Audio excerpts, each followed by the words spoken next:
Hello നമസ്കാരം, ഏവർക്കും പുതിയ വീഡിയോയിലേക്ക്. ഇന്ന് ഞാൻ വന്നിരിക്കുന്നത് കിഷ്കിന്ധകാണ്ഡം എന്ന ചിത്രത്തിൻ്റെ ഫസ്റ്റ് ഹാഫ് റിവ്യൂമായിട്ടാണ്. വീഡിയോയിലേക്ക് മുൻപ് വീഡിയോ ലൈക്ക് ചെയ്യുക, ചാനൽ സബ്സ്ക്രൈബ് ചെയ്യുക. ഈ വരുന്ന സെപ്റ്റംബർ മാസം ധാരാളം ചിത്രങ്ങൾ OTT റിലീസ് ചെയ്യാൻ പോവുകയാണ്. നമ്മുടെ ചാനൽ ഭാഗം പരിശോധിച്ചാൽ നിങ്ങൾക്ക് കാണാം. ആസിഫ് അലി, അപർണ ബാലമുരളി, ജഗദീഷ്, വിജയരാഘവൻ എന്നൊക്കെ പ്രധാന കഥാപാത്രങ്ങളായെത്തി ഇന്ന് തിയേറ്ററുകളിലെത്തിയ ചിത്രമായിരുന്നു കിഷ്കിന്ധകാണ്ഡം. എല്ലാ സിനിമാ പ്രേമികളും ഒരേപോലെയായിരുന്നു ചിത്രത്തിൻ്റെ റിലീസിനായി കാത്തിരുന്നത്. അങ്ങനെ കാത്തിരിപ്പിനൊടുവിൽ ഇപ്പോൾ ചിത്രത്തിൻ്റെ ആദ്യ ഷോ ആരംഭിച്ച് ചിത്രത്തിൻ്റെ ആദ്യ റെസ്പോൺസൊക്കെ പുറത്തുവന്നിരിക്കുകയാണ്.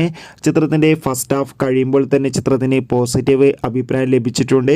ചിത്രം മികച്ചൊരു ത്രില്ലർ ഫാമിലി ചിത്രമാണെന്നും ചിത്രത്തിൽ ആസിഫ് അലിയുടെയും അതോടൊപ്പം തന്നെ വിജയരാഘവൻ്റെയും നല്ല മികച്ച അഭിനയം തന്നെ കാണാൻ വേണ്ടി സാധിക്കുന്നുണ്ടെന്നും എന്തായാലും കാത്തിരിക്കാം. കൂടുതൽ അപ്ഡേഷൻ അറിയാൻ വേണ്ടി ചിത്രം കാണുന്നവരുടെ അഭിപ്രായം കമൻറ്റ് ചെയ്യുക.